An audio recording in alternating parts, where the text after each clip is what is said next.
Hello, hello, hello. The last Sunday in February. Today is February 25th, 2024. And boy, does time fly. But I don't want to go into that again. Hi, darling. Hi, hon. Did you check your microphone to make sure it's on? No. Because I don't think I turned it on. Oh. um sometimes I think it's on now. Yay. Sorry, guys. Sorry about that. Mark just came in and said, "Hon, check your microphone. I think I forgot to turn it on." Aw. But you know what? I love when he sets things up. And this is the first time he's probably ever forgotten it. So he's a good one, I tell you. All right. So I thought about it. At the last minute, Kiwi was standing on her cage going, "Take me with you." And I went, "Oh, forgot again." I always work till right up to the last minute of the show. And that's why I keep forgetting to bring her on. But I want to, especially since her foot is all better. And I'd like for y'all to be able to see that too. So I have got so much to show you and talk to you about today. And um remember, we talked about, I'll start right out with this and then I'll come back and see who's here. But I've gotten some squares already cut. The only problem is they're not a full 2.5 inches. But I wanted to show you what I bought years ago off of eBay. And these were, somebody sat and cut all these up, and they're perfect for, let me see what the measurement. Yeah, I think these are 2-inch squares. I've always wanted to use these, so I'll have to see. But I've got other 2-inch squares that I have had left over from different projects. So I might change this, my watercolor quilt, to be 2-inch square. That just seems awfully small. But I'll kind of, I think what I'll do is just kind of whatever size you want to do. But I have a whole bag here of 2-inch squares, and any of these florals are really, really good. So, florals, greens for the greenery, sky fabric, be preparing. But I just wanted to show you that I have had these for ages. I bought them ages ago and I'd like to use them. So when when Marsha Hun said, "Hey, can we do a watercolor quilt?" I thought, pretty great idea. So I want to see who's here, but I thought I ran over real quick before I signed on and said, "I know I have some squares, and I was hoping they were 2.5, but we'll figure it out." All right, so let's see who is here. Marsha, Bonnie, whoops. Marsha, Bonnie, Lisa, Sonia, hi, sweetheart. And Pat is here. Whoops. What happens? I try to read the list, but every time somebody comments, it tries to go back to the bottom. I'll figure it out. Don't worry. It is too important to just see all who's here, and thank you from the bottom of my heart. Bonnie says she's working on one leaf of her shamrock block for the exchange. I love that Bonnie has these exchanges. There's nothing like a deadline to really get your creativity on track. So I love that. It is so good to, oh, she's been up to cleaning. Oh, you had some shelves put up. Oh, that's wonderful. Doesn't that just make all the difference? It's like all of a sudden you have a place for everything. So hair, oh, just sad. My hair was looking a little funny in the camera because sometimes my glasses catch it. But anyway, sorry about being vain.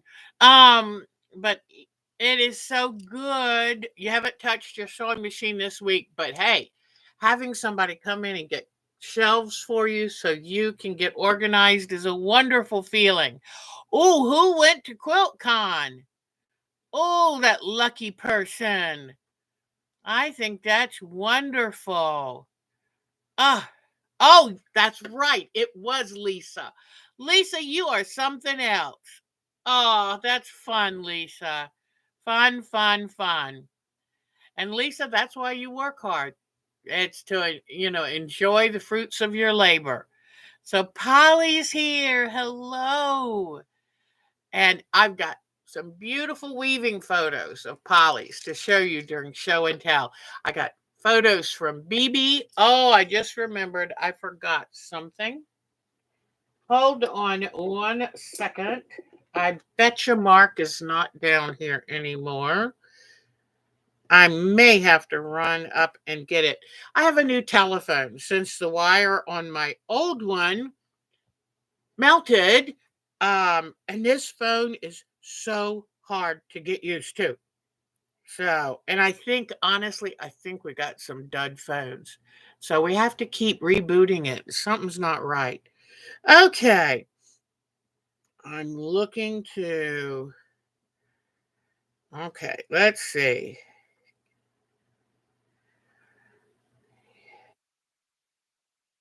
Hold on.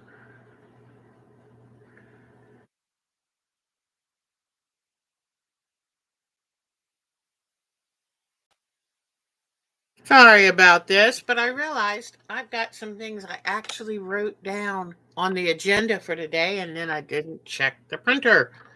Because I was up there printing these for my daughter Becky. This was part of the things I wanted to do for her Christmas, and I ran out of time at Christmas.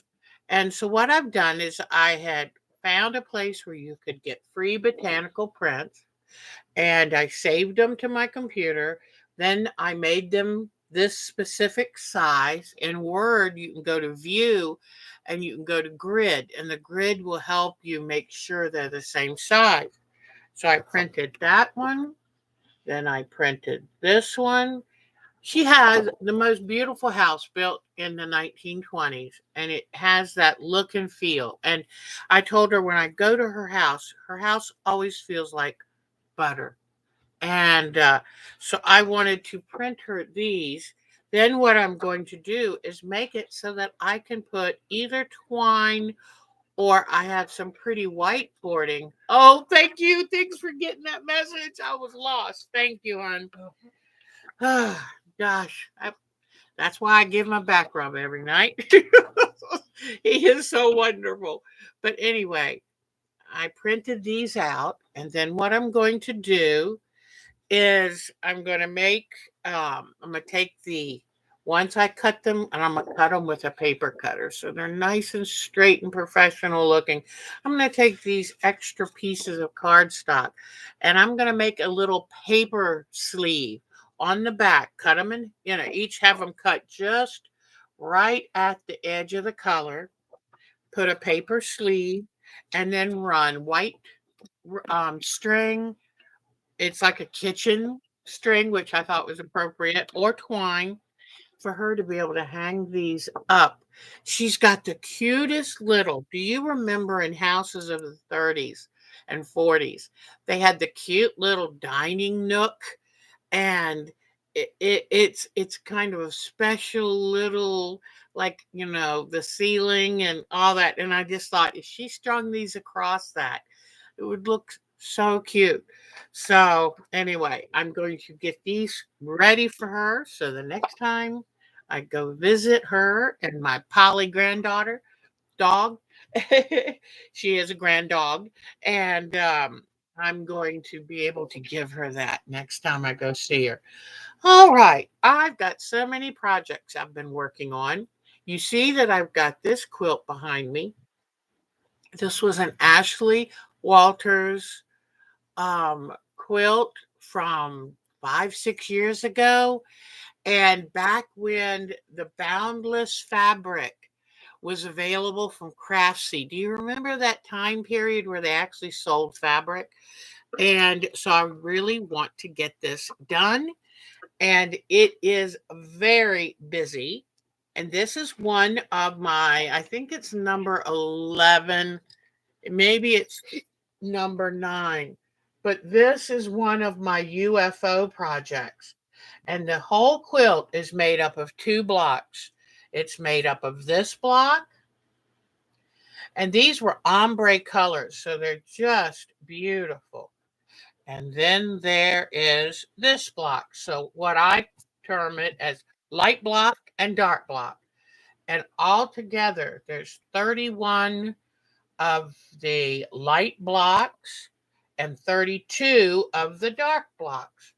So this is what I've been working on this week, and in trying and working very hard to get UFOs done. I go in my room for a minimum of an hour a day just for this project. Now, for all the things I do, it's I'm working every moment. I'm not doing something else. But here is the light block. So what I have done, I ran out of this wonderful minty greeny turquoise. I ran out of that fabric and I can't get these fabrics anymore. So let me show you really quickly what I decided to do. Here was the minty green, and I even pieced together scraps, everything I could do to try to make it stretch, but it didn't quite stretch. So I took, since it's an ombre, the center block right there, I continued with that fabric for this center, but I took the lightest shades and put them on either side. So if I mix these 2 different color blocks in the quilt, I don't think you'll notice. And then here are the top and bottom rows. So let me show you this again. I'm sorry. All right, this is the middle row. And by breaking them down and doing chain piecing, which I'm going to show you this little tool again. Let me bring it a better angle for this so you can see it better. And then I've got to come back and see who's here. I realized I got distracted. Here is the center row, which is right here. Okay, so this is the center row. And let me see something real quickly. Oh, these are, okay, I know what rows these are. So here is the top row right here. Here is, the middle row right here. Here, the first row, second row, middle row. Then I need another one of these for right here. And then the bottom row. And the bottom row and the top row are the same. It just depends on how you turn them. So here this goes. Did I get it right? Nope, I'm not sure. This way. Okay, so here I have, here is one block, then here is the other block. So what I was going to show you, so I have all the components for all of the light blocks done. And try to keep them separate so I don't get them too confused, but luckily I can check what I've already been doing. So that's for the light blocks. Then I've got all the components pre-made for the dark block. Now, when I say the components, it's going to take me a while to sew all of these together because you've got to make sure that you match the seams. I want to have the block look as good as possible. A couple of these aren't the best match, but for the most part, I've got this. So now, if you can figure this out right, there are 2 rows in these squares, actually 4 rows that are repeats. So you have to make double of the first two. Only one of the very center, which is this one. And let me, yep, these are all, this is the second row and fourth row, and then here is the first row and the last row. And you just have to make very sure you got it turned the correct way. That I have done plenty of ripping out in this one. But I love the way the colors play with each other. And so, if once I get all of those strips sewn together, then it's just a matter, there it is.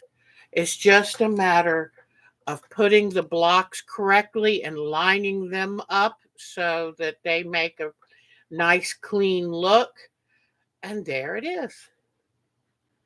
So I'm hoping that this will be ready for the long arm to go on the long arm frame in a month or so. I would say a couple weeks, but I know me. I never meet one of my deadlines. So I thought I would show you, all of you who are working on UFOs. I want to let you know I'm right there with you. And in fact, for me doing my daughter's botanical illustration prints, that to me is also finishing, following through with things I had started. So, and that's really important to me right now. Then let's finish seeing who's here, and then I'll show you what else I'm working on because I'm having a lot of fun. I told Mark the other day that doing projects you are excited about, it gives you get excited about getting up in the morning. It's like, oh, hurry up, get up, take care of the dogs and clean up the kitchen, whatever. And so I can get working on the fun projects.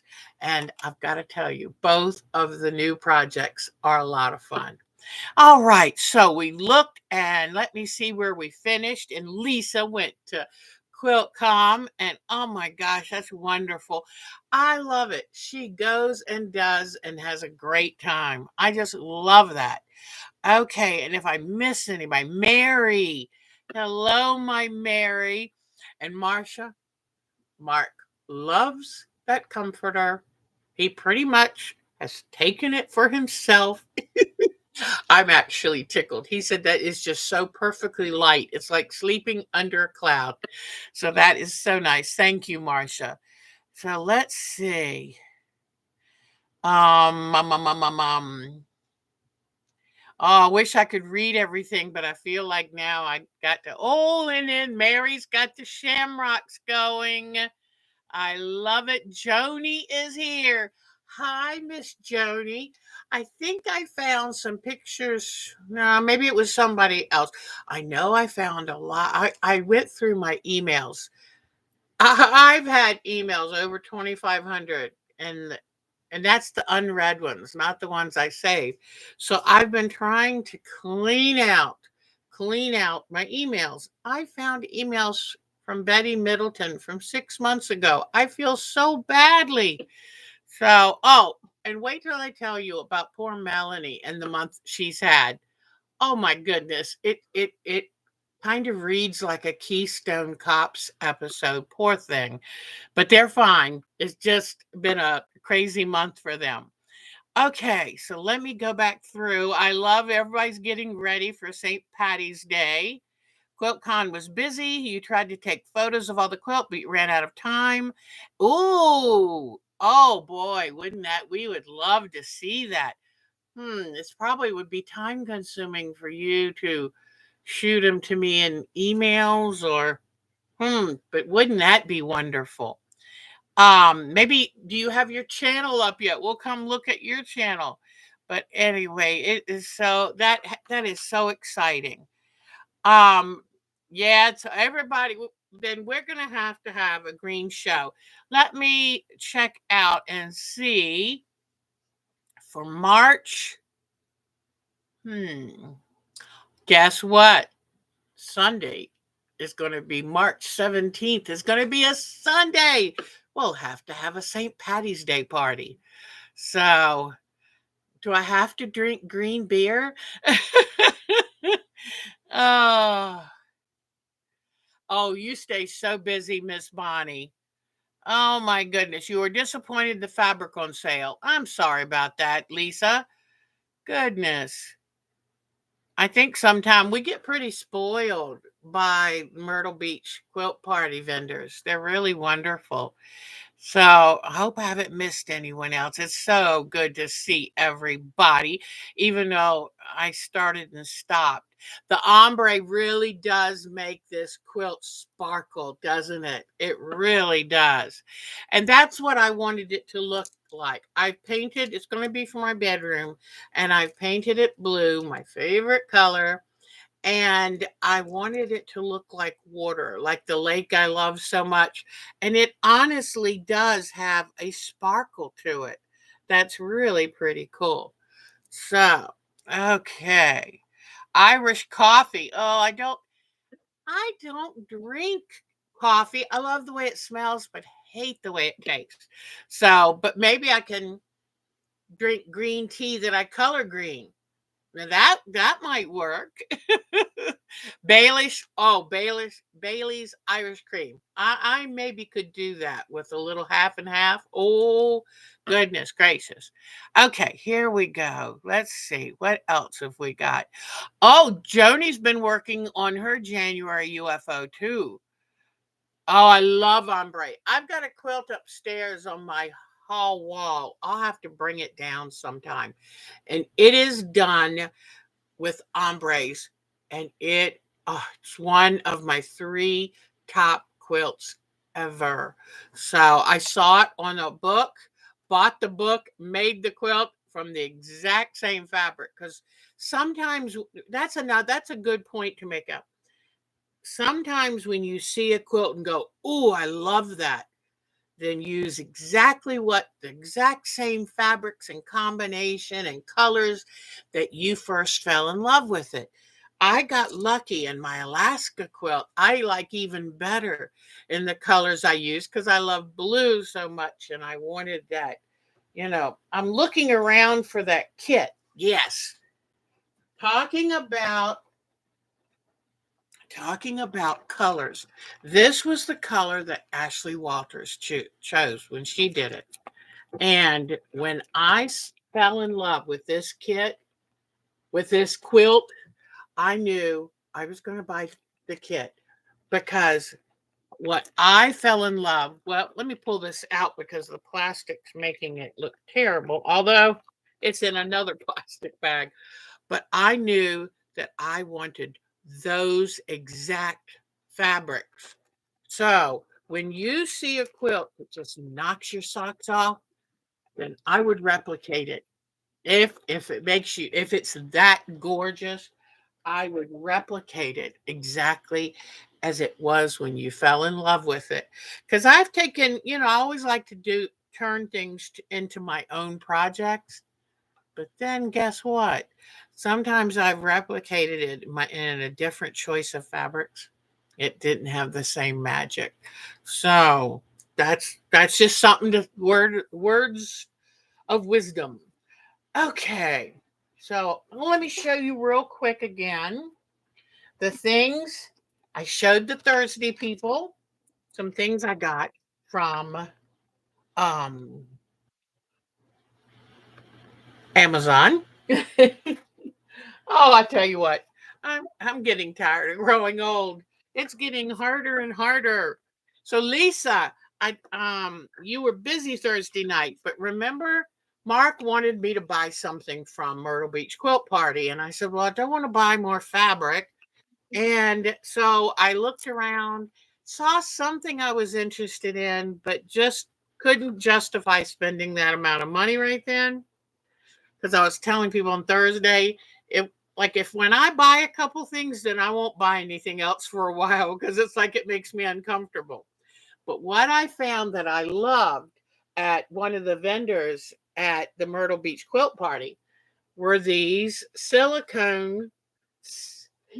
see-through silicone sheets, and you can see my hand through it. And I thought, for applique, this would be wonderful because Miss Jody has taught me to iron the pieces down to the silicone. And since they don't stick to the silicone, you can carefully lift them off, then lay them exactly where you want to go. Now, the benefit of this is you can put your pattern for your applique right behind the sheet and see it so you know exactly where to place your fusible piece of applique. And then when you put them all together and you like the way it comes out, then you press them on this so they stick together. Then you carefully peel them off. And see, this is called applique fusing mat. And this one even came with a Teflon sheet. So you put your fusible applique pieces on here, then lay this over it and iron it. And you don't get any mess or glue on your iron. And so the reason I bought this one, it was $21.95 on Amazon. It was a lot cheaper than at the show. It usually is. But what I liked about this one is because I'm kind of tough on things. I'm not one of those delicate, neat, and tidy people. I'm a Taurus, and I'm truly a bull in a china shop. So I like it had this nice little, it's a piece of Velcro with a buckle, and then it has a tube to store it.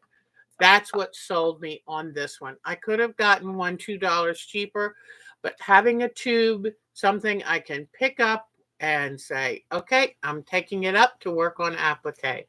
So I love this. I feel like it was worth every penny of what I paid for it. Like I say, it was well over $10 cheaper. So then I needed some more of my textile medium, my fabric paint medium. This was the best deal on Amazon. I am not I like Liquitex, but you know what? I am loyal to my bank account only. So whatever one has the best deal at that time, that's the one I get. Then I got, I don't want to show you that yet. Hold on. But I got some more of these little paint pots. I don't get the ones that are connected. They're cheaper when they're connected, but I like to be able to move these around and decide exactly, you know, exactly where I want them. Then I'm always looking for new ideas here for y'all. So I thought, you know what? I used to love to paint. And I thought, I want to paint on fabric, not just a paint by number type style, because I know sometimes I love using the Jacquard Lumiere paints. But that's more of, I draw little shapes and I want to do a painting. So I went online to look up different YouTube channels that do painting. I watched a woman use watercolors on fabric. And so I went on Amazon and found this 48-piece watercolor paint set, like $8. I mean, I felt it was a very good deal. You can even take off the cover and use the little depressions as a palette, which I probably won't, but it came with one brush and it came with one of these water pens, because the woman that I saw who was doing the watercolor painting, and I forgot to write down her channel, but I'm sure if you type in watercolor painting on fabric, you'll find it. Pardon me. Do you ever just choke on your own saliva? I hate that. Mark and I, we're hilarious. We'll be eating dinner, and all of a sudden we'll choke on something. And I said, yeah, this is the new favorite pastime of elderly. You sit and choke. Oh gosh, there's nothing like that to liven up your evening. But nothing is tight and firm like it used to be. So things go where you don't plan them to go. But anyway, truly they do. But the woman was using these amazing water reservoir paint pens. And I got these from, let me see, what's the name? Mr. Pen. And he has a cute little handlebar mustache on the thing. But I want to tell you something, and please, this is the free one that came with the kit because it doesn't have Mr. Pen on it. And I want to warn you if you ever get these, because they're kind of delicate. You have to squeeze to give it, to get the paint coming out.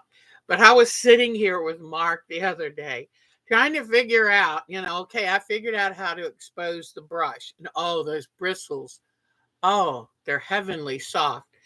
And um he noticed too that if you turn this, you can kind of change the shape of the brush a little. I thought, oh, that's cool. But I was trying to figure out, okay, how do you open these? And I had forgotten what the woman advised on the channel, which is these open opposite to the normal. Normally we go lefty loosey, righty tighty. These are just the opposite. So before you damage your water pen, please remember it's righty loosey, lefty tighty. So, in fact, I'm trying to put it on wrong. It's like, nope, the other way. So, you put water in here. I'll probably use slightly warm, not hot or anything, but just slightly warm, and then see how it goes. Still, I will use a cup of water because I want to, and some paper towels to clean off the paint before I go to a different paint color. One of the things that bothers me that always, well, I guess it scares me in a way about one of the things that I always hate about watercolors, so easy to get the little paint pots contaminated with other colors.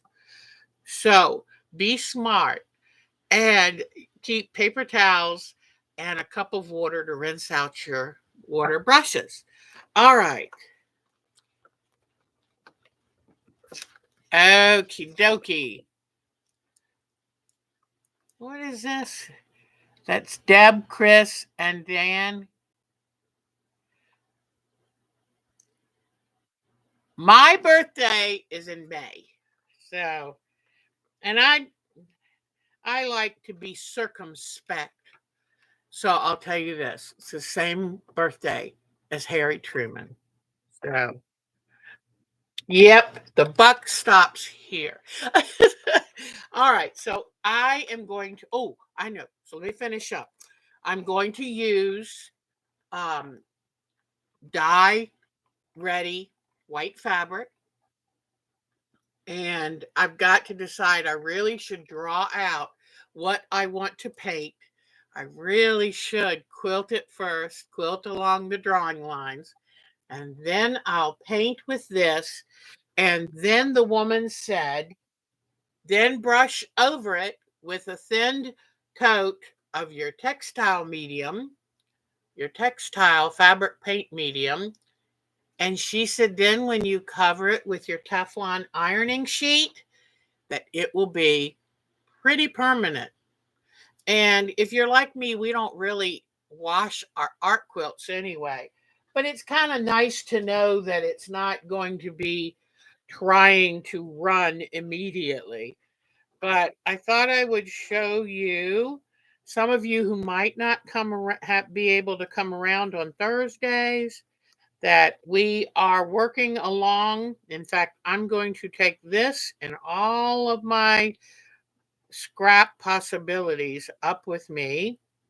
And here is where we are with our house landscape. So that's Thursday nights. We have a couple more to go.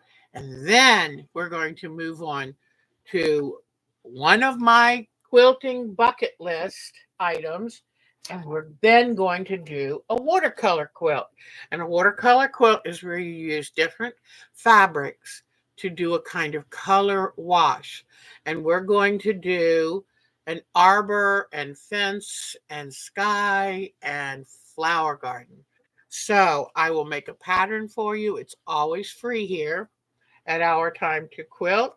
And so I invite you to do that. And if you want to make an heirloom keepsake of your picture of your home, I was telling my Thursday people this home has been very special for Mark and I. We both have lived here longer than we've ever lived in one place. And it's really, I feel like this house has been like a hug for us. There's certain houses that just, I don't know, you feel really good in. It's like you know you're home. And this has been one.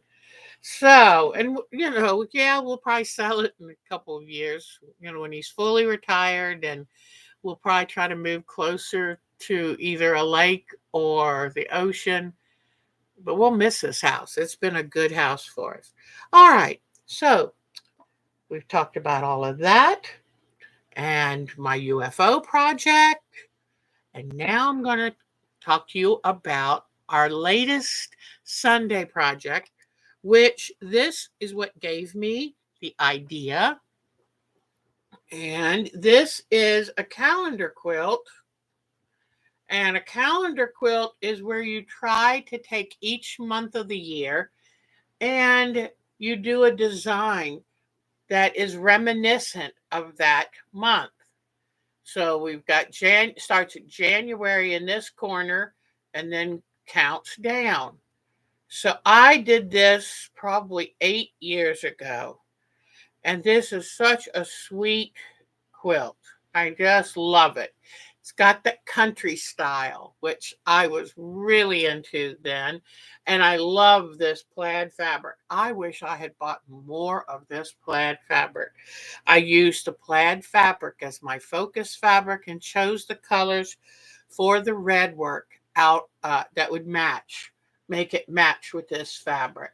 So I just love this. So that's what gave me the idea of let's do a spring quilt. So I have started on a spring quilt. I'm going to bring you back down here so I can show you a few things.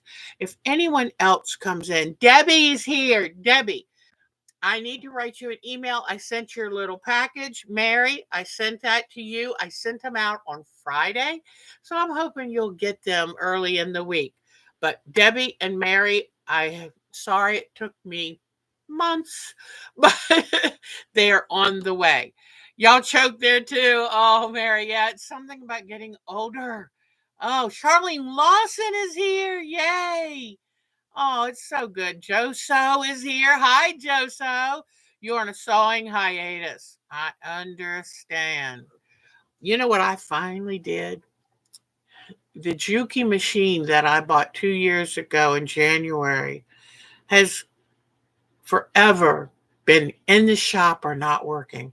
And I'm embarrassed to say that it's been sitting on the floor of my upstairs frame room for over 6 months. Just, I'm frustrated. I can't make it work. And nobody can make it work. I think it's a lemon. And I was so excited about that machine, and it hasn't worked. So I finally have been in contact with Juki. And I'm hoping they can help me because right now it's a boat anchor. And I don't like to spend $1,000 on a boat anchor. So I'll let you know how that goes. But I'm hoping, I've always loved my Jukis, but now this has really kind of disappointed me. So I'm hoping there's just something off that the repair people and I don't know how to fix. That maybe, I can pack it up, ship it off to them. From what I've heard, Juki's really good about customer service. So cross your fingers. But I finally said, Deb, you just don't want to deal with it, but you need to deal with it. So made myself do it. I was like, yes, self, you're right. So because I got to do something. I can't just let it keep sitting there. Oh, and I think I told the Thursday night people that, yeah, our microwave of 6 months went on the fritz. So I took it, found an, an authorized repair shop, took it in Thursday morning, and I hope we hear something. Poor Mark, he's losing it. He likes instant coffee, and he keeps going over to where the microwave oven was. In fact, one day I took out my lunch and went, how am I going to heat this up? I just had him buy me some new Stouffer's entrees that I like for lunch sometime. I realized now, what am I going to do? Put it in an oven for an hour? I don't think so. So we'll figure this out. We will figure this out. But talk about first world problems. We don't have a microwave that's working, but I'm hoping that we'll hear something. Mark was like, why don't we just buy another one? And I said, because we just bought one 6 months ago. And you know what? I'm sorry, but we paid $200 for that. And somehow the company didn't do a good job of making this. Something went wrong. And I said, I can't just let them off the hook. And so it's still under warranty for parts and service. So we don't plan on paying anything for it. And I'm hoping that that company will call us and say, we got it fixed for you. But anyway, otherwise, I'm going to be having a phone call to that company. But it was like, no, they need to understand if they don't make things quality enough to last more than 6 months, then we want our money back. But anyway, all right, enough about that. Oh, well, let me tell you, while I'm telling you this funny thing, let me tell you.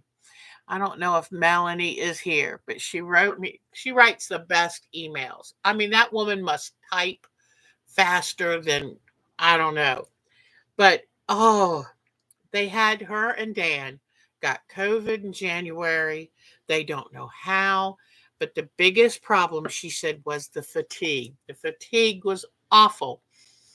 So they finally get over that. And then they wake up and their house alarm, their security alarm is going off. And they think, oh my gosh, someone's breaking into the house. Come to find out, it was a leaking sump pump. They have two of them. And one of them, a coupler, broke on it and it was spewing water everywhere. And I'm wondering now if her sewing room is down in the basement. That would be so scary. I can't imagine having that problem here. So it ended up it was to make a longer story short, her running up and down the stairs every time, trying to cut the alarm off and trying to find a phone to answer the phone from the alarm company saying, are y'all okay? Should we send the police? Finally, the police get there and they're letting him in. And she said the guy kind of under his breath, the policeman, when he saw her husband in his pajamas soaking wet with water going here, there, and everywhere, kind of let out an expletive quietly under his breath. And it wasn't, oh, fudge. And there was nothing they asked if they could help, but there was nothing they could really do. And they finally had to get a plumber. And oh my goodness, the plumber said, I can't get there till Tuesday. I don't know all of what they did. It sounds awful. And she said the water was so cold because they're in Michigan. So, of course, the water would be cold. And oh, poor Dan. Poor Dan. So, anyway, oh, that is just. And then, oh, they've got some snow melts. And so the dog was bringing in mud and she had to go to the groomers. But, isn't this it's the way life goes. Everything's going along good and you're feeling good about yourself. Like I'm something else. I've got my life just cruising along. And then all kaflooey breaks loose. We do know that. We do. So I feel bad for them. I have been through times like that too. So now I'm talking about, and then I've got another thing to talk about after this, but I thought, let's do a Redwork quilt.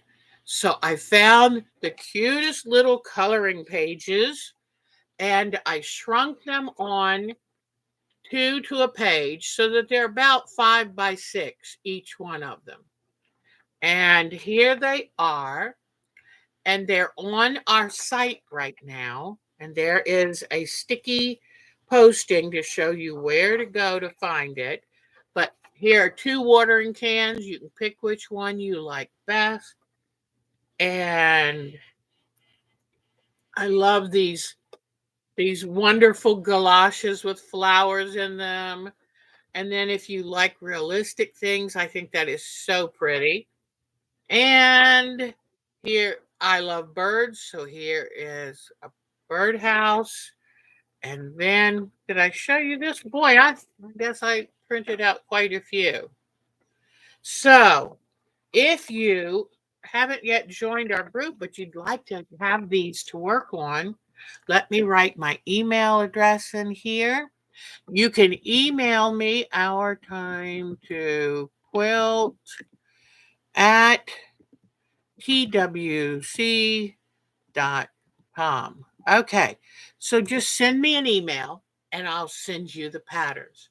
So what I did is, number one, my newest thing is to have a container for every project I'm working on. So I got out this. I don't know if y'all remember back when, I think it's a clover.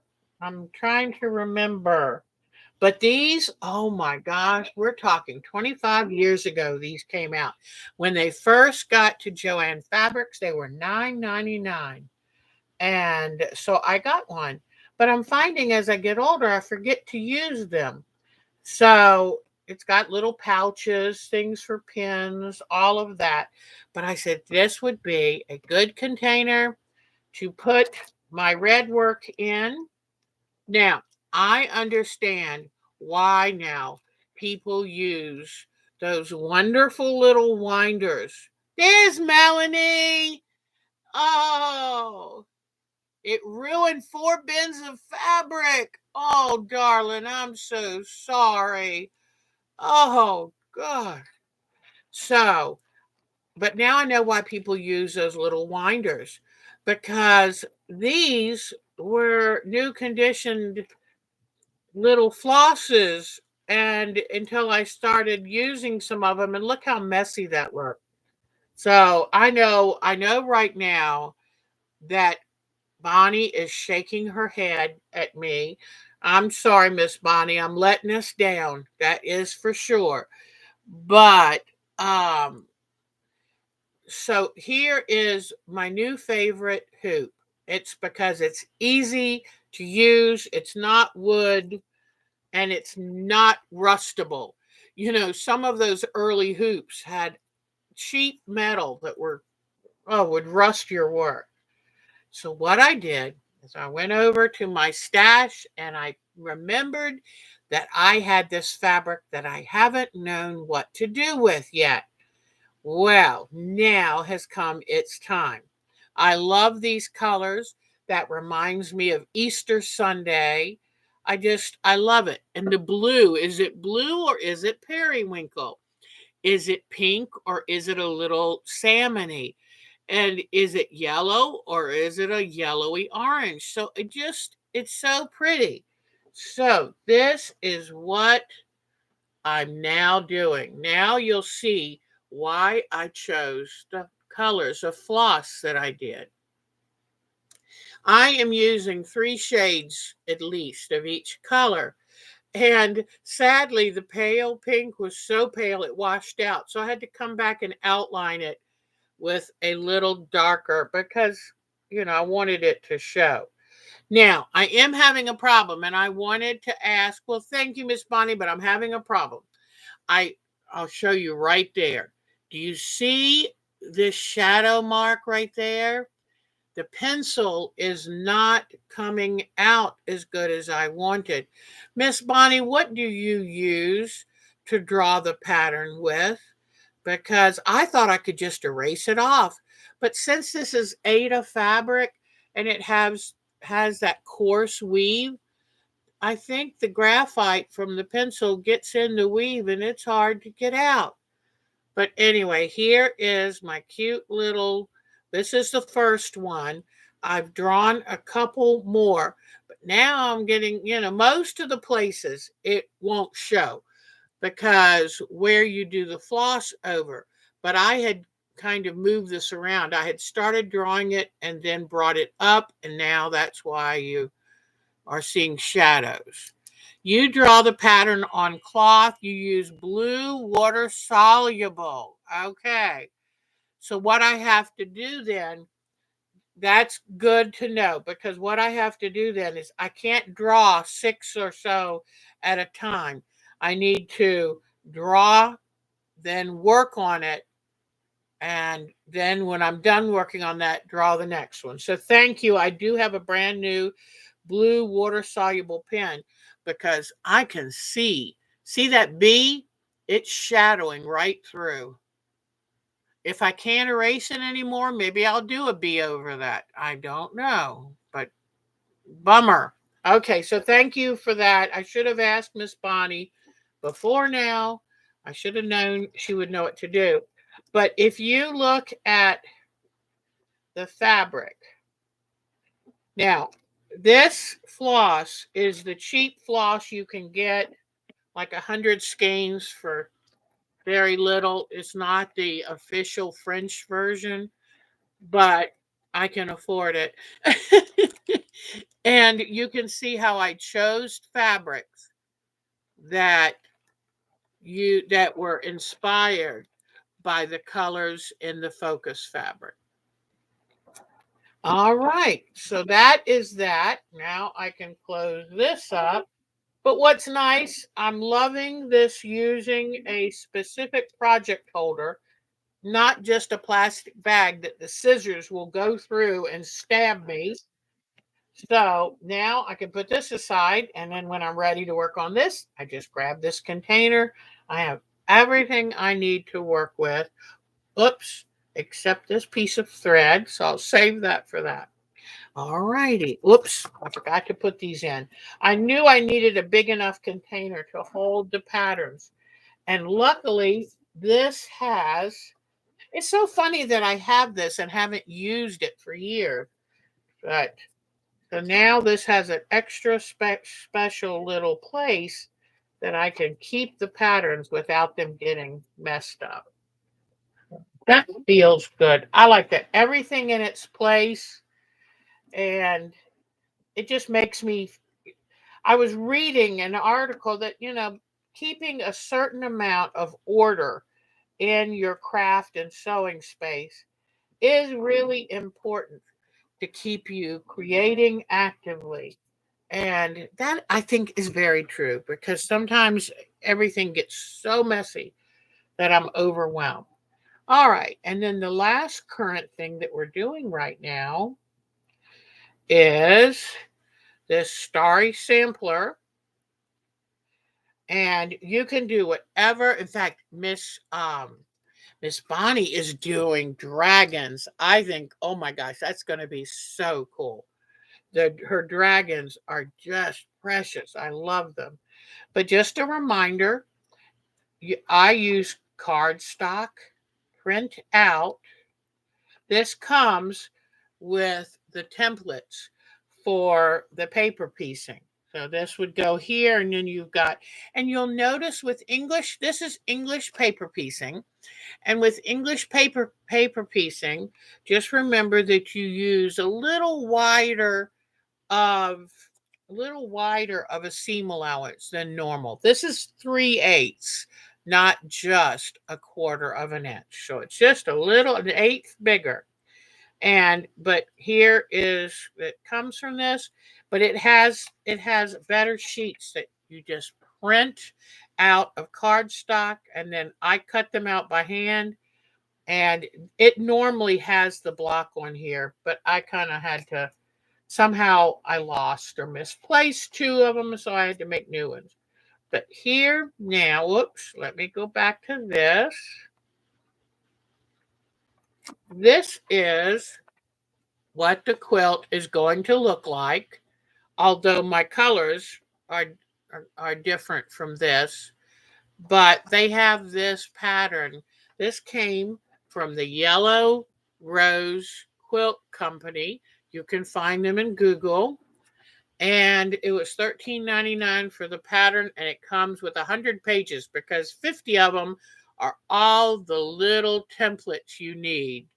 So, oh, it is so much fun, Joe. So I am having so much fun. Between this, I switch between this and the Redwork, and I get so excited. What do I feel like working on now? Oh, I think I'll try this.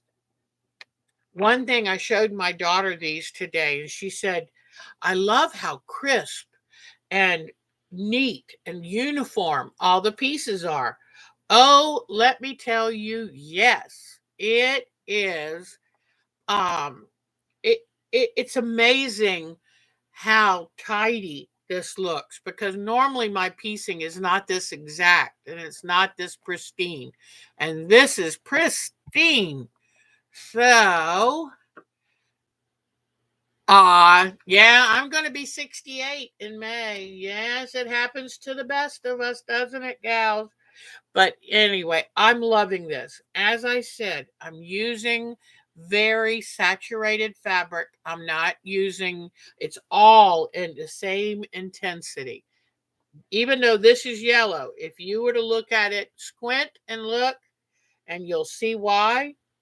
You can take a black and white photo with your phone. And let me see if mine will even do that. This is that new phone. I think we're going to have to send back because it doesn't always take photos that and lets me send them. But let me bring up the camera. Let me see if it will. Oh, it says night. Now, what does night do? No, more. Let's see. No, I want to see if it will do. No, don't want to do video. Nope, nope, nope. Let me see here. I don't know if this will, but it says night. So I'm going to take a picture and just see if that works. It probably is just going to do the, nope, it doesn't do black and white. So I'll have to figure out, edit. Let's see. Can I edit so that it'll do black and white? Oh no, I am not going to pay. No, no, no, no. I'm not going to pay one bit. Okay, dynamic. What is this? Nope, you have to. I will not use those. Never mind. But anyway, you can take, what I would do is take a regular picture of this, then go into photo or Word, and then turn it into black and white. I have been having electronic issues left and right, and I don't like that. So, but anyway, here are these two. Then here is the next. This is block number 2, because one of these, this is a bonus block, then block number 1, then block number 2. And here are all of the pieces that go with this. And what I'm going to do, Miss Joso, since I love this so much, I am going to do show and tell, then come back to this and show you how enjoyable and easy this process really is. I was looking for, I left my sewing needle upstairs. I think that'll do. So here is the thread I've been using. I really like it. It's called Sew Complete by Superior Threads. I got it free at a retreat. And I've got my beeswax. Sorry about the nasty look of this. I was doing some Pisanki Easter egg dyeing, and I used this instead. So, okay. And I just wanted to show you too, I have when I print out these cardboards, I will punch a hole in them to make them easier to get out. I'm loving the sew line thread, but I mean the sew line glue stick. The only problem I'm noticing is some of the papers come off sooner than I wanted. And some of them come off and kind of sunk under, like this is under. So I don't know. I do know that the white glue never let go of it. So I'll show you the difference. None of the white glue done areas let go. So I'm just going to have to see. But another good point I wanted to make is I'll show you how I sew them together, which is like this. And I just do a whip stitch over the edge. I saw a woman talking about it and she said, keep the glue right from the edge. Here's the edge of that paper. So glue it a little bit back here. Don't glue it right at the edge. Boy, that made the biggest difference. It's so much easier to get the thread through because there's no glue to make it stiff. And I'll show you, my stitches are still small. I don't know. My hand, let me see if I can show you the stitches. They're very tiny, but there they are. See my stitches? But that's the way I want to stitch them, so that's okay. Now, also, I'll show you when I show you some more stitches. But one thing I wanted to tell you is be careful with your intersection. I would say leave extra seam allowance. Or if an 8-point star, leave extra seam allowance on the end that you're going to put in the middle. Because by the time you do all the sewing, it tends to want to come apart. So we'll talk about that. I'll show you the stitches in just a minute. And now it is time for show and tell, which, honest to goodness, I think is about my favorite time of the day. But I have some good new photos to show you. So excited. All right. All right. Let me turn off this light. I'll be glad when the trees start leafing out because this light coming in this window is so bright. Makes it a wee bit difficult. I've got to remind Mark of why I moved the microphone around on the camera. So, because I think he wonders, what has she done with this camera? Okay, well, let's come back and see. Oh, and good. Now that I have the information I wrote from Betty Middleton and from BB that I can read to you when I show you the pictures. Okay. Is it Mary's birthday? Okay. I don't want to miss y'all's birthday. And I will go ahead and drop a note to Debbie and Mary about the package tracking number. I just been busy. Too busy. All right. Let's see. Pardon me. Just noticing my computer screen's dirty. Got to clean it off. I just want to show our Anne's beautiful work. We miss her. She stays so busy now. I'm just so tickled. She's so talented, and I'm so glad that she has found a medium that she can work with and create these beautiful works. So, way to go, Miss Ann. We just think you're something else, girl. All right, so now I'm going to go back and Betty. Okay, Betty Middleton sent these to me at least 6 months ago, if not more. And it might be even longer. But she was showing me the trials and tribulations of learning how to do pet photos. And I just love that she sent me all of these. She said some things didn't work, some things did. But I'm loving watching her progress and kind of getting to see what she's trying to make it work correctly. And I see that the dog has slightly bug eyes. So I think she thought putting the extra fabric in this would give it dimension. I think what I would do maybe instead is put extra batting under the parts that you want to come towards you. And I think sometimes maybe you could put this extra layer of fabric, but then how do you attach it without it being too obvious? So don't forget, batting is a wonderful way of giving dimension. And what I would do is you cut a piece of batting out of the outline of the dog. You put it right behind this foundation.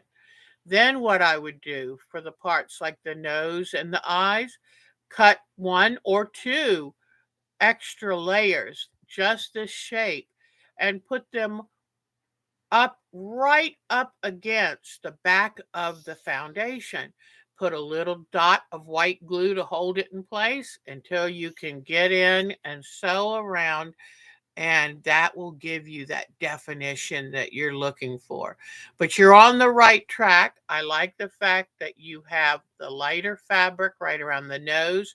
That helps give depth. You notice the lighter color around the eyes. So you are doing a very good job. I love how also you're really doing good feathering, where the light coming in from the window is highlighting the fur. So, way to go. She also asked another question that I want to answer here. And it's actually from a different photo. But she said, is it wrong to trace a picture from a calendar you bought at the Dollar Tree? No. When you buy something, that is yours to do what you want with. Where it gets tricky with copyright is if you tried to resell it, or well, not really resell even. Let's say you took that photo from the calendar at the Dollar Tree and you made such a phenomenal quilt from it. I'm trying to wash this while I'm talking, but let's say that you made the most amazing quilt out of a picture from a calendar you bought at Dollar Tree. Then what I would say to you is if you get it accepted into a show, contact the printer that printed the calendar and ask permission to use that image on your quilt to the show. Tell them that you will give them credit for of um, the origination of that photo, and usually they'll be very tickled. I wrote the the photo that I used for the waterfall quilt. Most of the ideas came from a photograph of this man has online, and he has them free. But I went to his site and it had a buy me a cup of coffee, which I did. And then I wrote and showed him, sent him a picture of my quilt, told him it got accepted into a show, thanked him, and sent him, the information and the picture that I made. And he really appreciated that. So it's giving credit um, if you use an image, especially if you draw around it. But she gave some really good advice that you can also look to your Christmas cards for great ideas of doing landscapes. So that is your card to do what you want with. But let's say you decided that you just loved your quilt and you were going to make a deal with an online company to produce quilts of that. You can't do that. That's where it crosses the line with copyright. And it's just always common courtesy to mention where you got the image of something if you go to show it. Now, if it's something that you're making for you and your family, you don't have to worry about that one bit. It's just a matter of profiting that they worry about that. So I hope I answered that question. Um, All right. And here, oh, look at this. Now she's really getting, and you know what I loved about reading about this is she said she kept working on it until she liked it better and better and better. But I think this is wonderful. I think you are really showing a talent with that, and I hope you continue, hon. Then she wrote this one and said that if you can trace a design on black cone of fabric with an iron erase pencil, then paint in the design with like jacquard colors like the Lumiere. Let it dry, iron off the chalk line. This is if you want a stained glass effect. Another method, draw your picture on white fabric, stitch it, paint it. Um, I think that's so. She was just giving ideas of how she does things because when I see y'all do something, trying to make this larger, and I don't think I'm going to have much luck, but when y'all come up with some of the best stuff sometimes, I mean, a lot, often, and I think, oh, tell me how you did it so I can pass this on. And I really, really, really love it. So, oh, in fact, it just reminded me of another project idea. And I want to write this down. I'm not going to tell you yet, but let me write this down because I think it would be so much fun to do. All right, so I wrote it down. But isn't this beautiful? Betty did an outstanding job with that. All right, so let's see who's next. Very, very good. Okay. And Betty, I'm so sorry that somehow I missed those emails.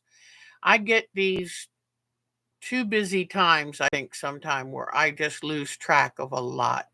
Okay. Well, where am I going? No, this is what I want. Okay. So let's see. We've got Betty, and here's Betty Meisner. And I love this heart quilt that she did. I think that is so, so pretty. Beautiful job, Betty. And look at this fish. Now, I would love for us, let me try to move it so the sunlight doesn't fade it too much. I would love for us to try something like this. That is a gorgeous quilt. I mean, block.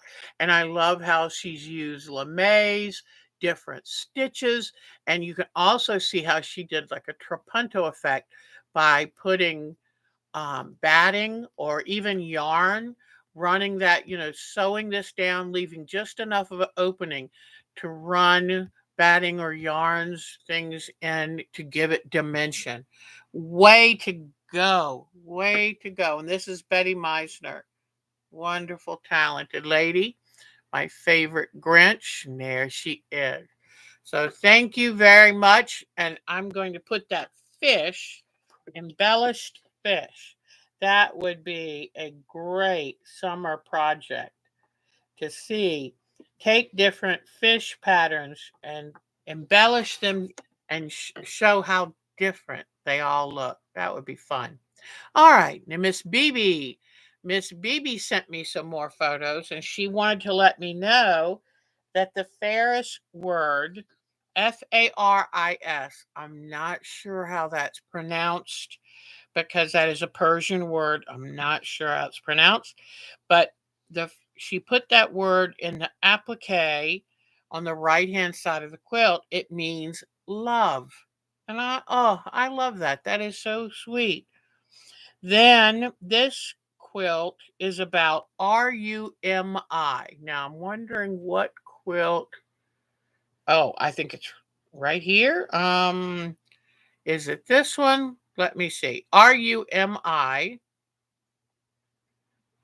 And she was explaining one of the it's a famous Iranian poet.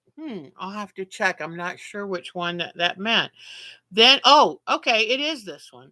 These men are doing a spiritual dance in this way that they rotate on a spot and they just focus in God. It's hard for her to explain it in English. Now, I think we're familiar with this And we've always known them as whirling dervishes, that evidently the religious name of their order is dervish, and they whirl around and creating a trance like meditation on God. So that is really neat. She said if you search RUMI, there are many photos and videos. I love those. I've always found them fascinating. Their robes really show. Oh, this maybe this is that Ferris word that means love. I think that would be wonderful. So, a famous Iranian poet this quilt was based upon. And I think her colors and her fabrics and her techniques are exquisite. That is just so beautiful, BB. So beautiful. I love that we can learn things as much as enjoy people's work. Here is one of her breads, and I'm not sure. Oh, if she told me about the breads, then I forgot to write it down. Look at this loaf. Isn't that beautiful? Wow. I bet you she could use this to put together appliques. I just looked and thought it looks an awful lot like the applique sheet I got. Now look at these purses BB made. BB is so talented and I love it. It reminds me of Little House on the Prairie. And look at the braided hair. Look at that. And the embroidered flowers, the embroidered heart, the covered button, the lace. Isn't that just beautiful? She's so talented. Look at this purse she made. Look at that. And look at all of the embroidery. Look down here, fencing and embroidery, long braid. Oh, how talented. And then look, here is the last purse. It Sunbonnet Sue. That is just so sweet. And I love that. Looks like apple or cherry blossom flowers. And then look at the tiny little bell-shaped pull for the zipper. Isn't that, I mean, just her attention to detail is exquisite. Very talented woman. And BB lives in Turkey and she's very talented. Look at these breads. That looks yummy. I would assume that's poppy seed and sesame. I mean, that is just, oh, beautiful. I love bread. I've always been a huge fan of bread. Look at this oat grain, wonderful bread. I see it has other seeds inside. Wow. That's a meal in itself right there. So let me make sure I have all of her photos. I think I do. Very good. So thank you so much, Miss BB. And thank you for the background information so I can fill out the story with a little more depth for everyone. All right. And Miss Bonnie's, this was her Christmas work. Love it. Love her red work. Look at this. And remember, this is 5 or 6 weeks of her black work, and it's tiny. It's absolutely tiny. So these are some of the things that I think this is for an exchange. I'm not sure, but I love it. Here is some red work of hers. Her stitches are great. So pretty. I love this cartoon. She had this on her blog. I love it. And here's a wonderful block. Looks like Courier and Ives prints. Love that. And besides being beautiful red work, I love what it says. And this, she keeps her English paper pieces in this box. How appropriate is that? I love that. So far, I still haven't done a hexie, but I've done about every other shape. I love her hexies. I don't know how she did that border on them. Exquisite. Oh my gosh, and they're tiny. Look at that. And then here is her black work. Look how tiny that is. This is even smaller than I thought. Wow. Miss Bonnie, you're something else. Thank you for sharing all that with us. Okay. Now, who is next? Let's see. Debbie. Debbie sent us some things. I'm trying to remember which ones. I love showing her granddaughter.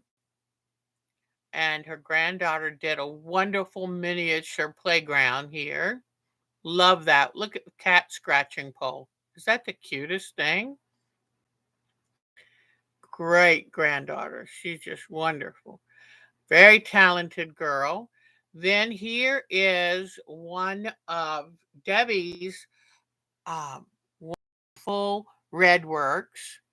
And Redwork, in case you weren't here the last time I explained, Redwork was the name they started using in the third quarter of the 1800s, when they could all of a sudden they found a way to make commercial turkey red dye, and they could make it fast enough and cheap enough to sell it, and people could afford to buy it, so it happened to be red threads and floss. But now it means any color. It just means an outline quilting method with different little embroidery stitches, with wonderful French knots and little X's and whatever to fill the space. Well, you actually don't fill the space, you outline the space. And so that what I love about it is it's pretty quick and easy to do. I think that I did my spring block in an hour or two at the most. And that was while, watching TV and enjoying myself. But I love Debbie's. This is exactly what we're going to do with our spring quilt. And we'll decide how many blocks, each person decide how many blocks they want to do. And we'll sash it with our um, focus fabric. So I'm glad she put this photo in because it lets you see exactly what I have planned. I love this star quilt. Beautiful, beautiful. I love the long star points. It gives it a really eclectic look. I love it. Monkey wrench, I would believe, although now I'm not sure. I think of this as monkey wrench. I'm not sure what that is, but isn't that a wonderful quilt? A blue and white. Oh, her Chloe. I love her work here. Oh, look at those flowers. Mm. All right. Thank you, Miss Debbie, for sharing those. And now, whoops, hold on one second. Okay. Dolores did her kitties. They were so wonderful. Oh, Jody's quilt. Well, let me show you this one first. And that way I won't drool on it. But isn't that wonderful? I love that. Beautiful, beautiful, beautiful. And then look what she made for Terry. Is this gorgeous or what? And her piecing is so good. Oh my goodness. We love all of your work and we don't judge on proficiency, but every once in a while I just see a quilt and go, oh my gosh, that was done so beautifully. I mean, there are a lot of points and alignment in here, and it's gorgeous. And it does look very masculine. I like that. So thank you, Miss Jody. Last I heard from Miss Jody, she was sewing along pretty good. She got her sewing mojo back. Now, our Joni, I love that when we were talking about tessellations and things, and English paper piecing, she happened to have sent this. It was perfect timing. And a tessellation is a shape that the shape itself fills in all of the space in that work. So even these, you might say, well, what about these triangles? Well, those are the bottoms of what would be the next heart. But the one heart shape fills all the spaces. And I love that. It's so much fun. Look at this. And I love the quilting that she did by hand. Beautiful work.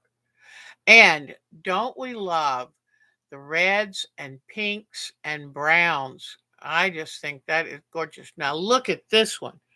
This is unbelievable. This is a kaleidoscope that is borders on the Millefiori. It is that amazing. Just gorgeous. I'm so glad she shared these with us. And I love the stripe binding. That just kind of keeps the fun moving. I love it. Stripe binding adds that movement and excitement to the binding. Beautiful, beautiful, beautiful. And to get these patterns, she has to have 6 exact images off of the fabric. She finds the repeats and cuts 6 pictures, 6 pieces, exactly the same location in the repeat print. So that's beautiful. Way to go. Thank you, Miss Joni. Good work. Every time I see your pictures, I get excited and can't wait to get back to sewing. Here is one of Miss Mary's joyful quilts. I don't know if you see all these sheeps, but there are all these sheep that are turned this way and that, and they're just so cute. I love that. Okay, let's see what she has next. Yep, here's another image of it. So she's got the cornerstones and the sashing, then she's got a border, and then a really cool binding. Miss Mary loves color, loves pattern, and and she quilts joyfully, and that is wonderful. I love those. That wonderful winter top. Mm. And here is a fabric rope cat badge she made. Isn't that great? And Miss Joni was the one that inspired us to make our own fabric rope. So it's, just if you want to make fabric rope, catch Miss Joni on here and quiz her about it because she made wonderful fabric rope. That's a wonderful bed. And thank you, Miss Mary. And oh, what is this one? Scrappiness is happiness quilt. That is true. I don't think I've seen a quilt of yours that hasn't been exuberant, very happy. And I love it. Okay. Now, let's see who is next. Miss Marcia sent me the cutest Valentine photo, and it is a mug of cocoa with a cocoa heart on it. Isn't that sweet? I love that. When y'all send me little photos and things, just know that you always make me smile. I enjoy them. And then Marcia Hahn, who has done some great work on her pet's portrait. I love that. Tiny little pet portrait for a tiny little dog. Here is her amazing red work. Isn't that cute? And see, it doesn't have to be just red. It can be any different color. Okay. And look at this. I love that. I'm wondering, how did she do the snowflakes? Are they sequin snowflakes or paper snowflakes? But they're wonderful either way. And those chickadees are beautiful. I'm wondering if she cut the chickadees out of fabric and appliqued them on. That would be then called broderie purse. Either way, they're amazing. I love it. Okay, now we're going to go back to, whoops, Melanie. Okay, I'm going to give you a quick trip from Melanie's because we've seen these several times, but they're great. So they always give you inspiration. Another tessellating design. This is the tumbler, and that one space fills, that one shape fills in all of the space. And Miss Melanie, if you're here, I don't have a 3 or 4 inch button. I'm sorry, I promised you one and then went, oh, I think I only have a 1 inch to 1.5 at the most. But let me know if you need one that size. I've got a few. I love collecting buttons. But this is a bag that she makes. Her and her husband both, her and Dan both do volunteer work at the hospital. And she makes these bags for cancer patients that have to carry their medicines in them. And I just, that is just so wonderful. She's so giving and loving. And she's showing here how she makes the fabric out of the tumbler pattern, sews them together, and then uses this fabric to cut and make her bags. Brilliant, brilliant. Okay, here's another view of her tumbler pattern. And this, I think Dan might have made this, but I'm not sure. I don't remember. But look at their little race cars, like little wooden. You remember the Boy Scouts used to have the soapbox derby or something? It's so cute. So I love that. Thank you. Oh, then I forgot this. This is awfully cute. And this is a towel, a guest towel that's been embroidered and fluffed. The kind of thread you can fluff out to make wonderful flamingos. And then some wonderful um, placemats for her kitchen table. Love it. And she used all the different ornamental stitches from her sewing machine. And that's a great use because I don't think I hardly ever have used those stitches. And there's so many of them. They're wonderful. Okay, let's see. I think Patricia Fry. Hold on 1 second. Yes, and I got Vicky here too. All right. So what did I do with Patricia Fry's? Patricia, I think I accidentally just put your photo album in an unusual place. Let's see. I sure did. Let me bring it back out and put it where it belongs, I hope. Sometimes if I click my finger just right, come on.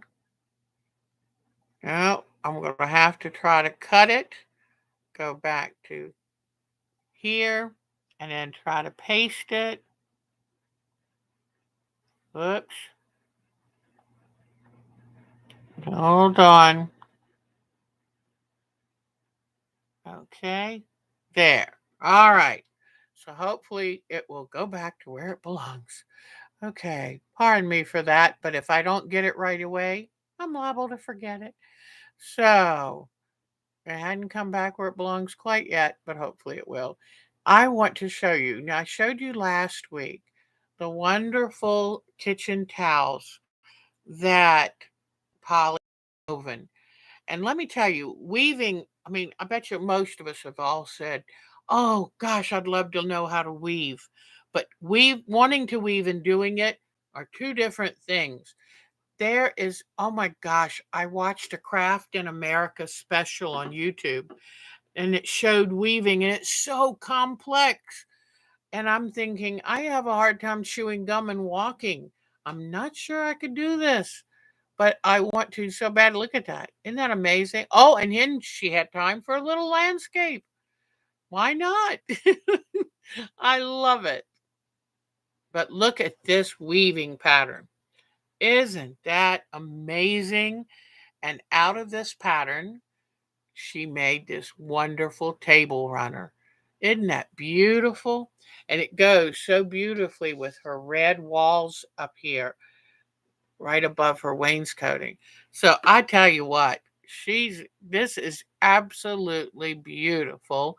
And how talented is she? Sorry, I touched the camera, it made her jiggle. But I love this. Love it, Miss Polly. Way to go. All right. Go back, and I think Patricia Fry's folder went right back to where it belonged. Good job. Well, Miss Patricia Fry loves surprising me with flamingos because we both have loved the Myrtle Beach quilt parties over the years, and that is their symbol. And look at this. I love those cupcakes. Look at these cookies.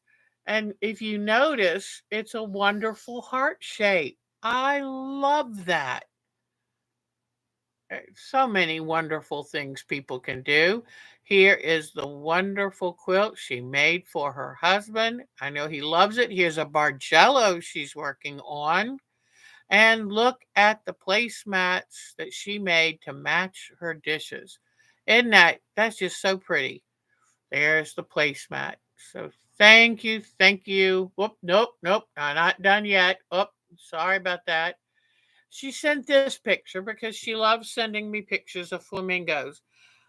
And it is funny and scary at the same time.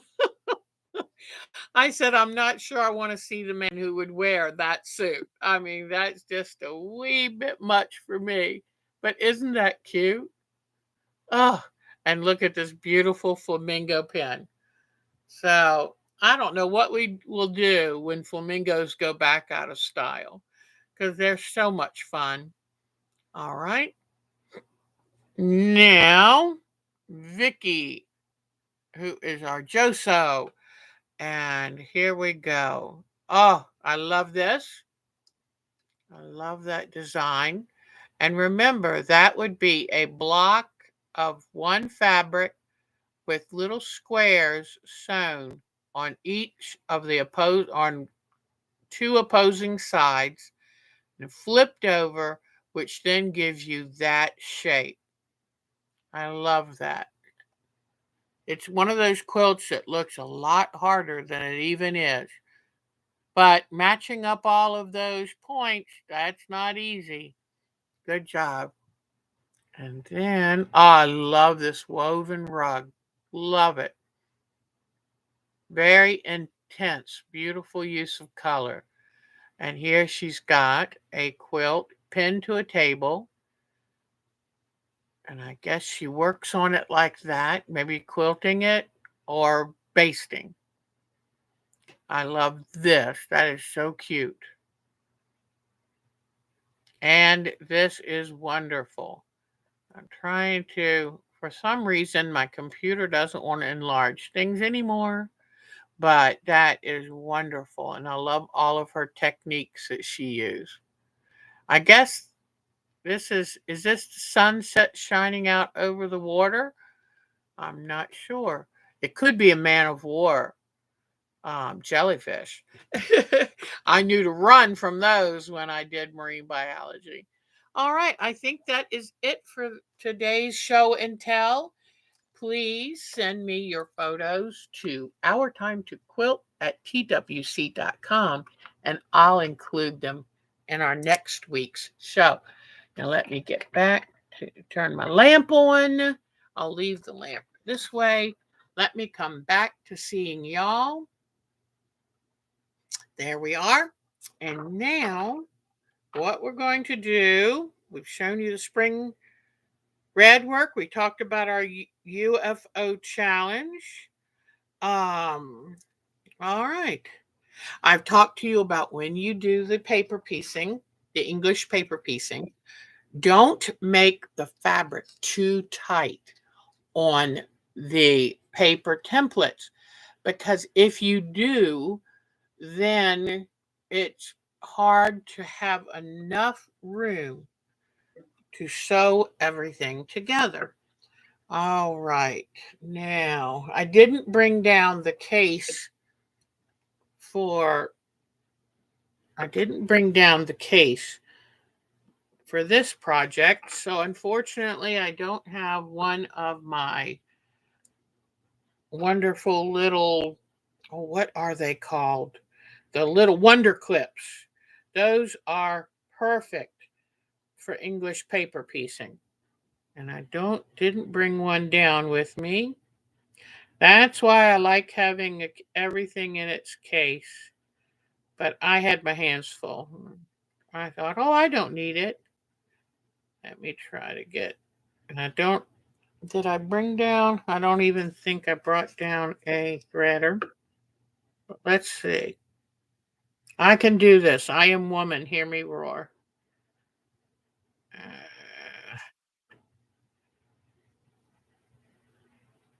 Okay. Now, let me just show you something. When you go to cut your thread, you always put, see how I have not cut it loose from the spool? That's important because thread has a twist to it. And if you were to cut this thread first and put the wrong end through the needle first, then it is liable to untwist and get really tangled. Now let me see. I think I got it through. But I just wanted to show you that I cut that thread at an angle to give it a nice, sharp, an easier point to get started. Now I cut it loose. Then I take my beeswax and I run it through the beeswax. And I'm liking the beeswax because it's not to make it smoother. The beeswax is to make the thread strong.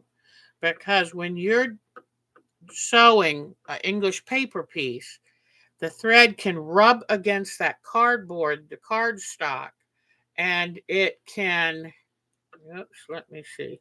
Where's my end of it? You can see how the threads want to stick together because of the beeswax, but that helps make it stronger.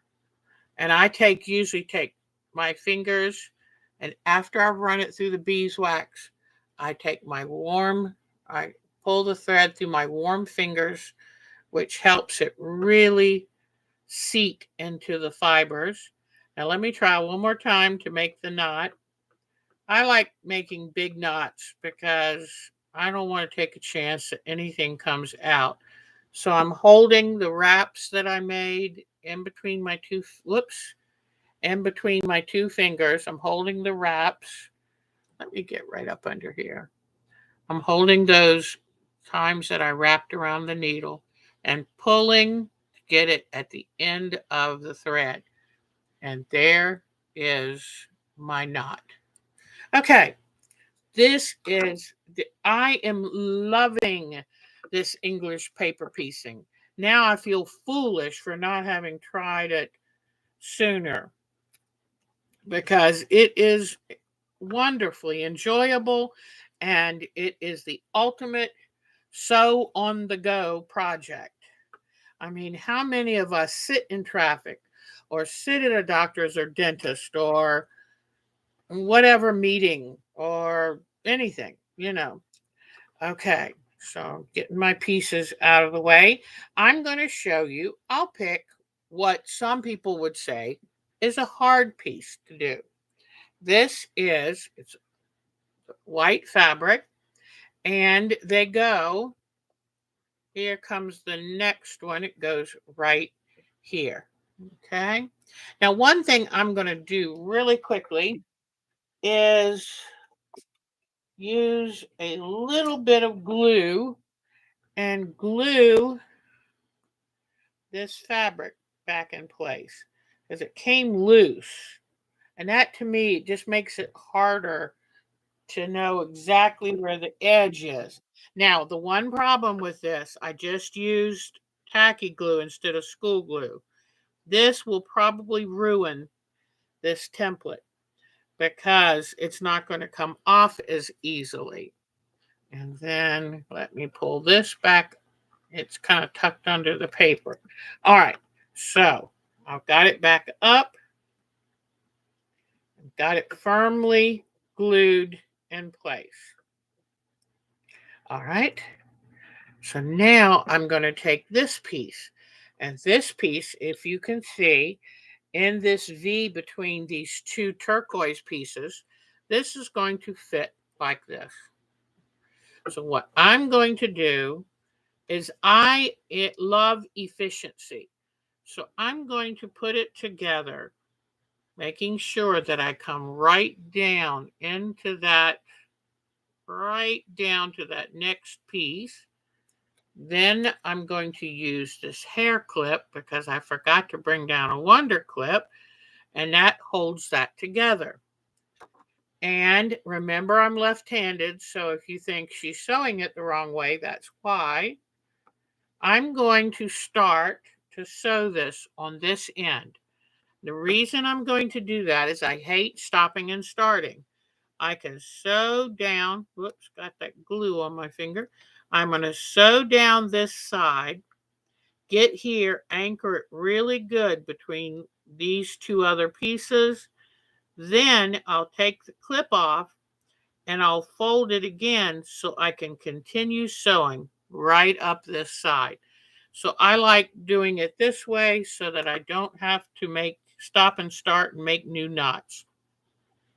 Now I'm going to come out here right to the very edge because I want to make sure that this is the most sturdy English paper piecing I can make. What I would do if I were you is I would stop and start each section with at least 3 stitches because what takes the most stress on these blocks, and it's right where they meet. Okay, that takes the most stress. So every stop and start here and here, if I do 3 stitches, I know I've got it nice and secure. All right, here we go. So now, oh, another thing that I like to do. Some people like to do flat stitching. So they'll lay it like this and they'll stitch across, cross, cross.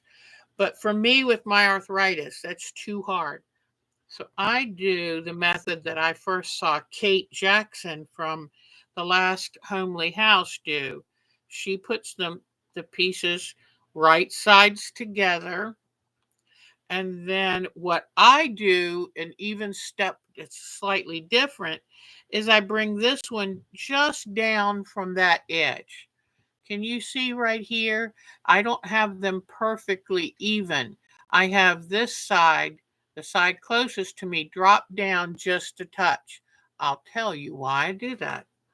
Because having arthritis, you want to make sure you stitch through as easily as possible, which means you don't want to stitch through paper. If you stitch through the cardstock, number one, it can mess up the templates, which I'm hoping to use again, but it also makes pushing that needle through a lot harder. So I want to make sure I'm just catching the fabric edge. And remember, I talked about not gluing right up to that edge because you don't want to have to push a needle through stiffened glued fabric. All right, so you see what I'm doing? By having them offset a little bit, I can grab this piece and then it's easier to grab that piece because I can hold the needle at an angle. Okay, I'm holding the needle at an angle, and I have found it just makes it easier to make the stitch. If you do from straight up, you've got to make sure to hit each fabric the same depth, and that's tricky to me. So by having them slightly offset, the one further away from me is a little higher, taller than the one closest to me. And just watch how easy this makes it. And I can sit and watch TV, and you just got to feel and see where that paper is because you really don't want to go through the paper. But do me a favor, make sure you've gotten at least a couple threads. If you were to only pick one thread up from each one, it's probably going to be a little vulnerable. So I make sure I get several stitches from each fabric, several threads, I mean, from each fabric.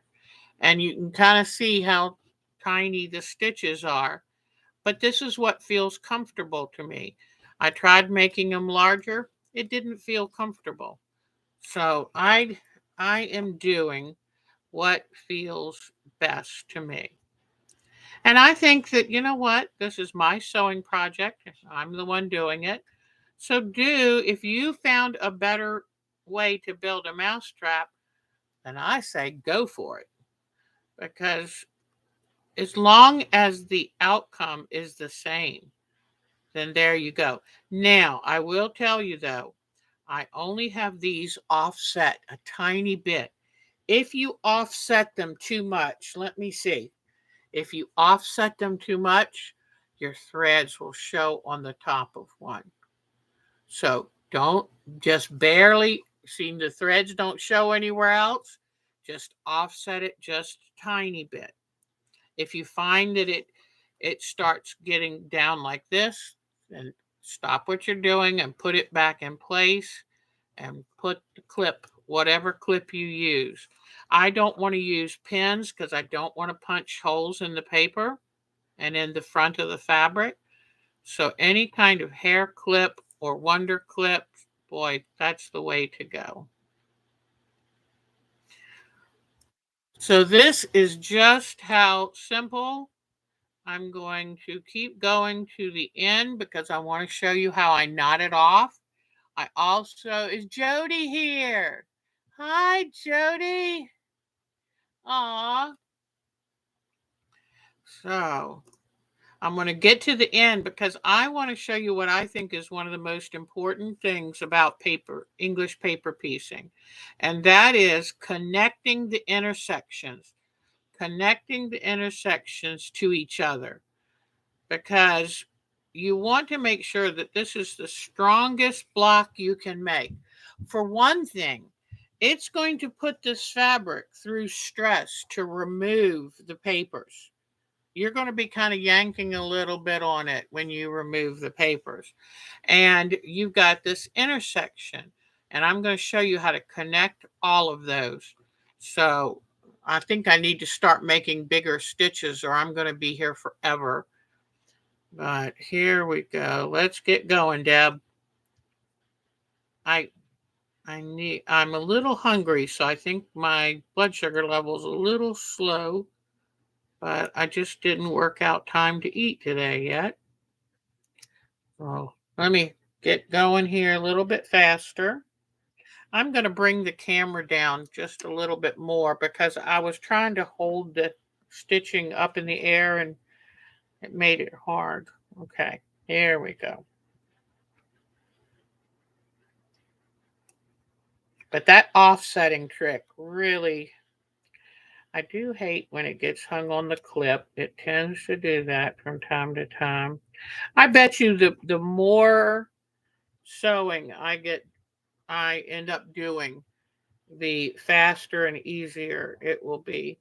But I enjoy being able to sit with my feet up with, oh, good. I have been going through audiobooks like crazy. Thank goodness YouTube has them on there. And I sometimes just like listening to a good book while I'm doing this. So it's glorious. Wonder. Just makes my day. You've never seen somebody clean a kitchen so fast so they can get back to this. But it's nice to have a reason to get your things done so that you can enjoy something as much as this. I keep thinking I want to make my stitches bigger, but this just feels the right. It's like, I don't know, I've been hand sewing now for 30 years, so you just get a rhythm. And I'm almost to the end, and then I'll show you. This, what I'm sewing is what's called a Y seam. And I think you can see why, because it looks like a Y. So I'm going to show you how easy it is to do the dreaded Y seam by hand. And when I make a quilt block, if I have trouble getting the Y seam line up right, then I'll stop, do it by hand, then go back over it with the machine. Because once I get it secured by hand, then the rest is easy. Okay, almost there. Y seams are a little tricky to try to hold together. So you might have to bend your papers down a little bit. That's okay. Also, when you pull these papers out, if they're a little bent or cupped or whatever, just put them on your ironing board and iron them. And then let them cool in place and they'll toughen right back up. I've even wondered if I wanted to take these templates, the certain ones I think I would use more often, and laminate them. But I guess, nah, that probably is not going to work. Maybe put a little packing tape on them. Now that's an idea. Okay, so I've come to the end. What I'm going to do is I've kind of pulled this thread apart just a little, but I'll show you how to fix it.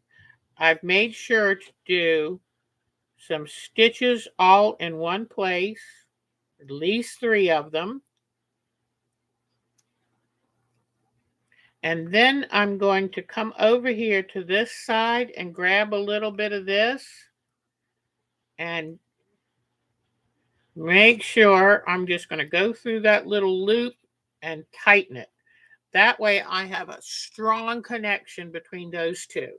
Now, since I kind of pulled this thread loose a little, what I'm going to do is go under the fabric right here, under this turquoise fabric, and come down to the place that needs tightening right there. All right, and I'm doing this carefully. Just get a few stitches. Let me pull my needle out. I'm going to put these back together the way I first sewed them, and I'm going to re-stitch that joint. And I'm going to do it nice and firm and do at least 3 there and pull them nice and snug. I don't want those coming apart. So sometimes this, this might happen. It's okay. Just fix it back. And let's say you've already got it sewn. You could come in, and as long as you just carefully stay hidden as much as possible, you can tighten it back up without having to fold it back on itself. So now we've gotten that intersection nice and tight. I have connected these 2 fabrics together beautifully. Now I'm going to fold this one back. Sometimes when you fold these back, you kind of have to bend, smoosh up the paper just a little. What I want to make sure to do is to make sure that these points are nice and tight together. So I'm going to pull this down and make sure I pull that red in tight against what I've already sewn. Then when I have it in a pretty good place, I will put the clip there. Now, that clip, it's not perfectly smooth there yet, but that's okay. Because remember what I told you is so, so important to have those corners nice and secure and tight. The worst thing is to have those come apart. So what I'm going to do now is take some of this white fabric. That clip is nice and tight. I'm going to push that red into that corner, pushing it this way to make sure I have a nice tight union. I'm going to grab a good sized chunk of this white fabric. Then I'm going to connect it to that orange fabric. Okay? And pull it nice and snug. And I'm going to do that 2 more times because I want to make sure that every one, these are 3 pieces of fabric that come together. I want them all to be very strongly connected to each other. Okay? Sometimes you can take it apart, look and see, and make sure it lines up good, which it does. Okay, then now I can take and put it exactly where I want it because that intersection is secure. Okay.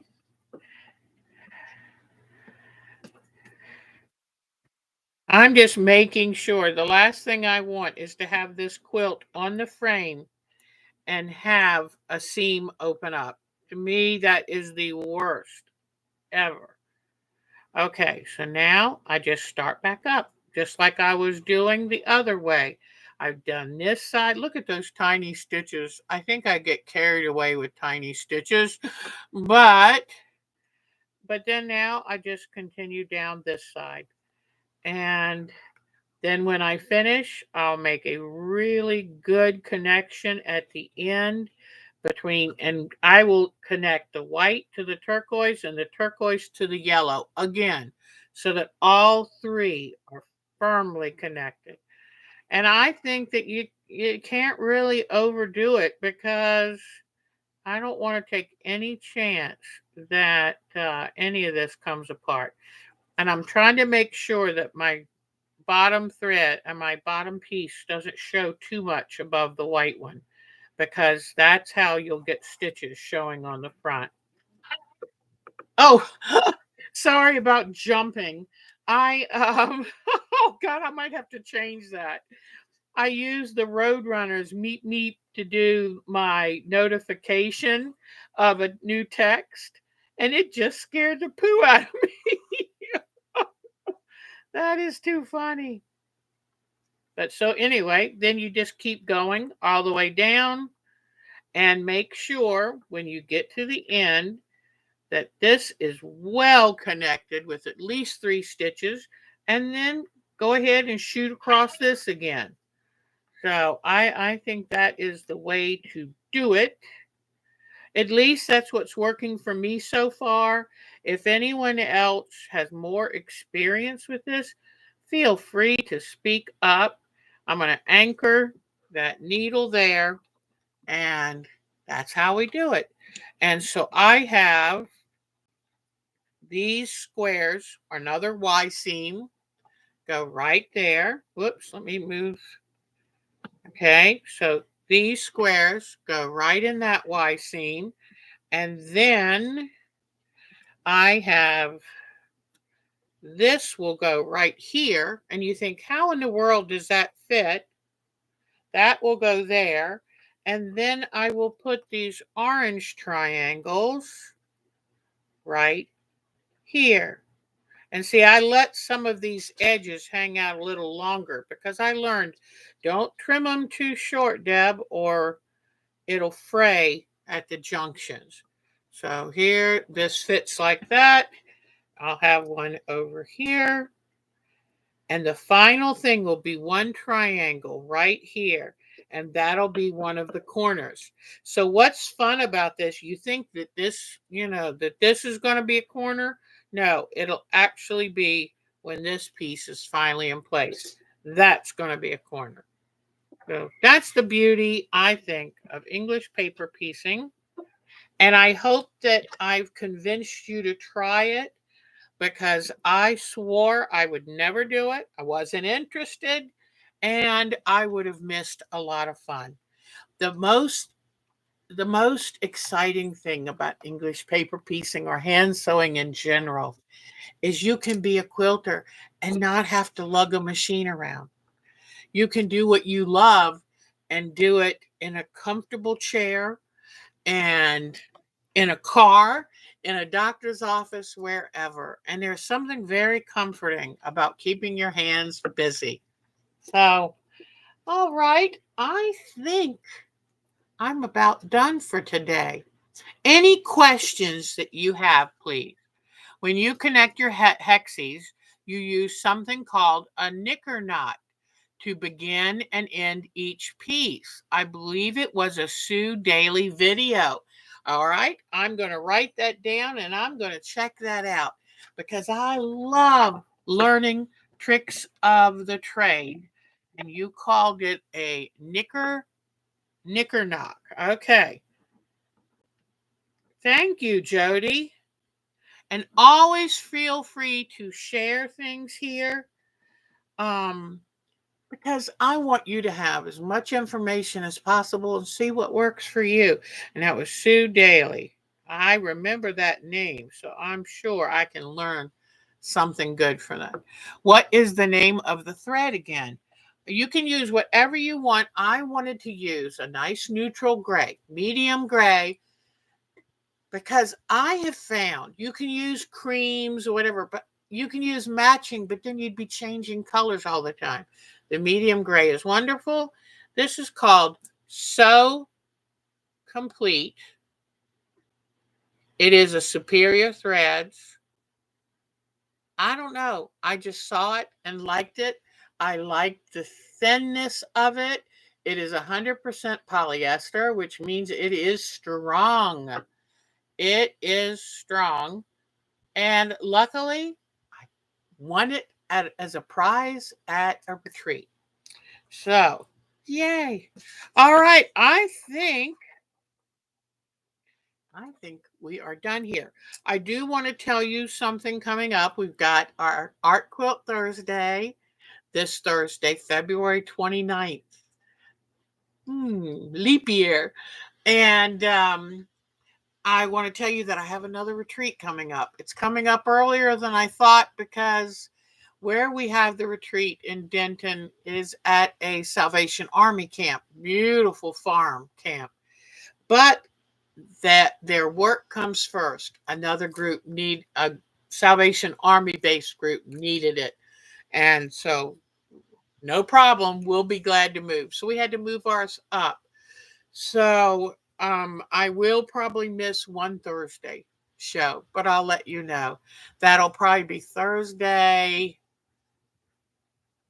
the 14th of March. But I'll be back here at home. I'm only going for a few days during the week. Mark's going to hold down the fort for me. So I'll miss that Thursday show, but I'll be back by the Sunday show. Okay. And as usual, I will take pictures of people's quilts. We always do a show and tell there. And so I'll make sure that I take enough pictures that you feel like you kind of went along with me. I do love that. All right, everyone. You are so special to me. I can't tell you how that you give incentive and rhythm to my week. I'm so much more creative having you in my life, and I appreciate it more than you'll know.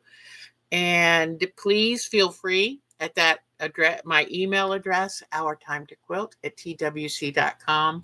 Feel free to share photos if you want to participate in our show and tell.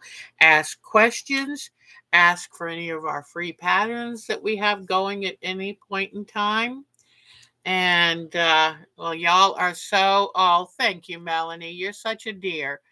So, um, you know what? I don't get bored with that block because it changes. I can't wait. It's like waiting for a flower to open up. I keep waiting to see what's it gonna look like. What's it gonna look like?